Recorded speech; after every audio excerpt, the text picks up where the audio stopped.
மாதமும் வருகிற financial situations ஒவ்வொரு மாதமும் நம்முடைய வாழ்க்கையில எப்படி இருக்கும் என்று சொல்லி அந்த நேரத்துல நம்முடைய மனதுக்கு தோன்றாது. அந்த நேரத்துல நாம் எடுக்கக்கூடிய ஒரே முடிவு என்ன என்று சொன்னால், எப்படியாவது பணத்தை புரட்டி விடலாம், எப்படியாவது இஎம்ஐ அடைத்து விடலாம்.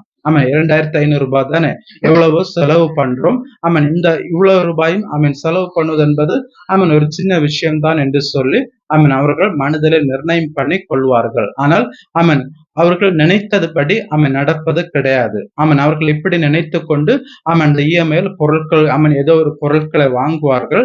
ஆனால் மாதம் அவர்கள் கெட்டும் போதுதான் பல பினான்சியல் நெருக்கடிகள் கடந்து வரும்.